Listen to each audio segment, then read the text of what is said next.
Melbourne कसोटीपूर्वी ऑस्ट्रेलियाला मोठा धक्का बसला. ऑस्ट्रेलियाचा कसोटी संघाचा कर्णधार पॅट कमिन्स उर्वरित ॲशेस ट्रॉफी स्पर्धेतून बाहेर पडला.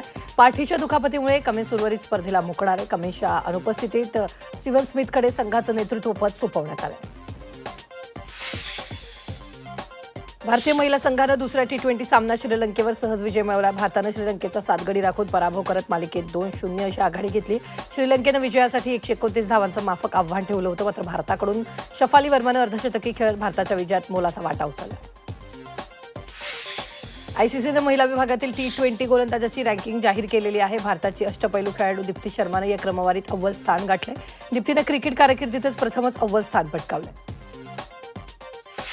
इंडोनेशियाच्या बॉलनं T20 क्रिकेटमध्ये अनोखा रेकॉर्ड आपल्या नावावर केला आहे. कंबोडिया विरुद्धच्या लढतीत इंडोनेशियाचा गोलंदाज गेडे प्रियादानं एका ओव्हरमध्ये 5 कंबोडियाच्या 5 फलंदाजांना माघारी धाडले. T20 क्रिकेटमध्ये कुठल्याही गोलंदाजानं अशी विक्रमी कामगिरी करण्याची ही पहिलीच वेळ आहे.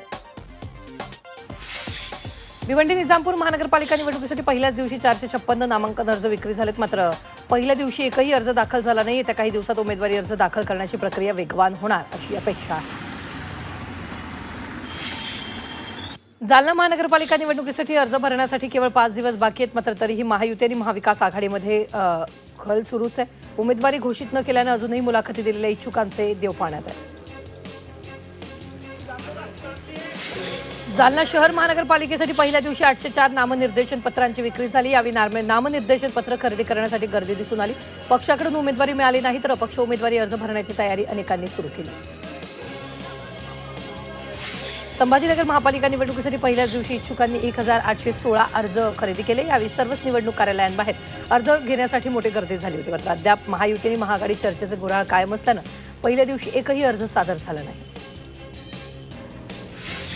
अकोला महापालिकेच्या निवडणुकांसाठी पहिल्या दिवशी एकाही उमेदवारानं अर्ज दाखल केला नाही. त्यामुळे अर्ज दाखल करण्याचा पहिला दिवस पूर्णपणे कोरा ठरला. दरम्यान इच्छुक उमेदवारांकडून उमेदवारी अर्जाची उचल मात्र मोठ्या प्रमाणात झाली. 208 उमेदवारांनी 596 अर्जाची उचल केली. अंथरुणाला खिळलेले आजारी ज्येष्ठ नागरिक तसंच दिव्यांग असलेले नागरिक मतदानापासून वंचित राहणार असल्याची शक्यता आहे. अशा नागरिकांना नेमकं मतदान करायचं कसं असा प्रश्न उपस्थित झाला. कारण यावेळी निवडणूक विभागानं याविषयी कोणतीही तयारी केलेली नाही. वायू प्रदूषण आत्ताच रोखलं नाही तर मुंबईची दिल्ली होईल अशा शब्दात मुंबई हायकोर्टानं प्रदूषणावर चिंता व्यक्त केली. मुंबईतील वाढतं वायू प्रदूषण आणि बांधकाम स्थळांवरील असुरक्षित परिस्थितीबद्दल उच्च न्यायालयानं चिंता व्यक्त केली. बांधकाम मजुरांना किमान मास्क तरी द्या, तुम्हाला गरिबांची काळजी नाही अशा शब्दात उच्च न्यायालयानं मुंबई पालिका आणि MPCBला सुनावले. प्रदूषण रोखण्यासाठी तातडीने उपाययोजना केल्या नाही तर परिस्थिती हाताबाहेर जाईल असा इशाराही न्यायालयानं दिलेला आहे. मुंबई दिल्लीसह उत्तर भारतात पसरलेल्या दाट धुक्यामुळे विमान सेवेवर परिणाम झालाय. दाट धुक्यामुळे तब्बल 500 विमानांना विलंब झाला. 14 विमानं रद्द झाली. त्याचा सर्वाधिक फटका दिल्ली विमानतळाला बसला. एकटं दिल्ली विमानतळावरून 10 विमानाचं उड्डाण रद्द करण्यात आलं. सरकारी कर्मचाऱ्यांना नववर्षात गिफ्ट मिळणार. 1 जानेवारीपासून सरकारची कर्मचाऱ्यांना 8वा वेतन आयोग लागू होण्याची शक्यता आहे. त्यामुळे महागाई भत्ता वाढण्याची अपेक्षा असून केंद्रासह काही राज्यातही किमान वेतन वाढ होऊ शकते. नववर्षात शेतकऱ्यांसाठी महत्त्वाचा बदल करण्यात आले. PM किसान योजनेसाठी युनिक ID बंधनकारक केलं जाणार आहे. तसंच पीक विमा योजनेत वन्य प्राण्यांमुळे झालेल्या नुकसानीची भरपाई मिळेल. आता AI निर्मित फोटो व्हिडिओवर शिक्का येणार आहे. केंद्र सरकार लवकरच याबाबत नियमावली जाहीर करणार आहे. यामुळे डीप फेक आणि चुकीच्या माहितीचा होणारा प्रसार रोखण्यात मोठी मदत होणार आहे. तर AI फोटो, व्हिडिओ किंवा ऑडिओ क्लिप्सची ओळख पटवणं अनिवार्य होणार आहे. अकोल्यातील विमान पायलट प्रशिक्षण केंद्राला अखेर मंजुरी मिळाली. हे पायलट प्रशिक्षण केंद्र येत्या 4 महिन्यात सुरू होणार आहे. त्यामुळे पश्चिम विदर्भातील युवकांसाठी ही एक सुवर्ण संधी ठरणार आहे. दरम्यान यामुळे अकोल्याच्या नावाला राष्ट्रीय स्तरावर नावलौकिक मिळणार असल्याचा विश्वास धोत्रेंनी व्यक्त केला. पुण्यात ट्रिपल सीट प्रवास करणाऱ्यांवर मोठी कारवाई करण्यात आली आहे. 6 वर्षात 1,73,00,000 दुचाकी 1,73,000 दुचाकी स्वारांवर कारवाई करण्यात आली आहे. 2020 ते 2024 या कालावधीत वाहन चालकांवर दंडात्मक कारवाई करण्यात आली आहे. पुण्यात बिबट्याबाबत जनजागृती शिबिर घेण्यात येते. त्यातून नागरिकांना खबरदारीचे धडे दिले जात आहेत. मुंढवा, केशवनगर, कुंभारवाडा परिसरात गेल्या 4-5 दिवसांपासून बिबट्याचा वावर आढळल्याने नागरिकांमध्ये भीतीचं वातावरण आहे.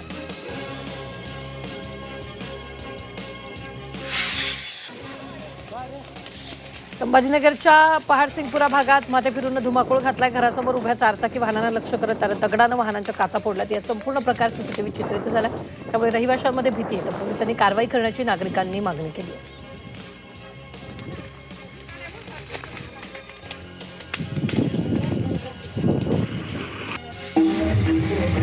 कल्याण तालुक्यातील ग्रामीण भागात गोवली इथं धर्मजागरण महोत्सवाची काल्याच्या कीर्तनानं आणि महाप्रसादानं सांगता झाली। यावेळी कीर्तनाची सेवा केशव महाराज उखळीकर परळी वैजनाथ यांनी बजावली। यावेळी हजारो वारकऱ्यांनी महाप्रसादाचा लाभ घेतला। महाराष्ट्रात ऐन थंडीत अंड्याच्या दरांमध्ये वाढ झाली। महाराष्ट्रासह उत्तर प्रदेश, बिहार, दिल्ली या राज्यांमध्येही अंड्याच्या दरात वाढ झाली आहे। तर इंग्लिश अंड्यांच्या दरात 100 ते 125 तर डझनमध्ये 72 रुपये होता। त्याचा दरात 16 रुपयांनी वाढ झाली आहे। गावठी अंड्याचा दर 180 वर पोहोचला। यावेळी गावठी अंड्याची किमती 30 रुपयांनी वाढलेल्या आहेत। भारतात H-1B व्हिसा नूतनीकरणासाठी आलेल्या भारतीयांच्या मुलाखती अचानक रद्द करण्यात आल्या।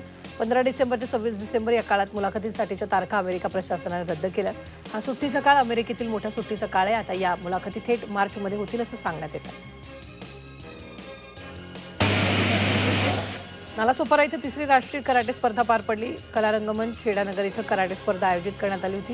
या स्पर्धेत 200हून अधिक स्पर्धकांनी सहभाग घेतला। तसंच विजेत्या स्पर्धकांना पदक, चषक, रोख रक्कम आणि प्रशस्तीपत्रक देण्यात आलं। नाशिकच्या मालसाणे इथे जैन धर्मांच्या रणमोकर तीर्थ विकासासाठी 36 कोटी 35 लाखांच्या आराखड्याला मुख्यमंत्री फडणवीसांनी मान्यता दिली आहे। तर तीर्थ विकास आराखड्याअंतर्गत करण्यात येणारी कामं दर्जेदार असावी, तसंच कामात कुठलीही तडजोड करू नये, तसंच दिलेल्या कालावधीत काम पूर्ण करण्याचे निर्देश मुख्यमंत्री फडणवीसांनी दिले।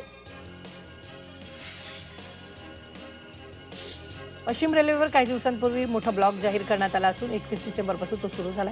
या ब्लॉकमुळे मुंबई लोकल प्रवाशांचे हाल सुरू झाले असून येत्या काही दिवसात परिस्थिती आणखी गंभीर होण्याची शक्यता आहे। 350 लोकल सेवा रद्द होणार असून सणासुदीच्या काळात प्रवाशांना मोठ्या खोळंब्याला सामोरं जावं लागणार आहे। तळोजा MIDC परिसरात सुरू असलेल्या देहविक्री व्यवसायावर नवी मुंबई गुन्हे शाखेनं कारवाई केली। या पोलिसांनी कारवाईत एक अल्पवयीन बांगलादेशी मुलीसह 7 पीडित महिलांची सुटका केली आहे। या प्रकरणी पोलिसांनी 3 जणांना अटक केली, तसंच तळोजा पोलीस पुढील तपास करत आहेत। खंडणी मिळण्यास अडथळा निर्माण केला म्हणून संतोष देशमुख यांचा खून करण्यात आला असून या प्रकरणी पुढील सुनावणी 8 जानेवारीला होणार असल्याचं वकील उज्ज्वल निकम यांनी सांगितलं। तसंच प्रत्यक्ष पुराव्याचं काम लवकरच सुरू होणार असल्याचंही निकम यांनी म्हटलेलं आहे। चंद्रपूर सावकाराच्या जाचाला कंटाळून रोशन कुडे या शेतकऱ्यांना आपली किडनी विकल्याचं धक्कादायक प्रकरण समोर आलं होतं। किडनी विकल्याच्या या प्रकरणात आता डॉक्टर कृष्णा याला सोलापुरातून अटक करण्यात आली। डॉक्टरच्या सांगण्यावरून भारतातल्या अशा गरजू लोकांना हेरून तो किडनी विकण्यासाठी त्यांना कंबोडेला पाठवायचा। नाशिकच्या कळवण नांदुरी रस्त्यावर कार आणि बाईकमध्ये धडक झाली। अपघातात दुचाकीवरील 2 तरुण गंभीर जखमी झाले। जखमींना तातडीनं उपचारासाठी नाशिकमधील खासगी रुग्णालयात दाखल करण्यात आलं।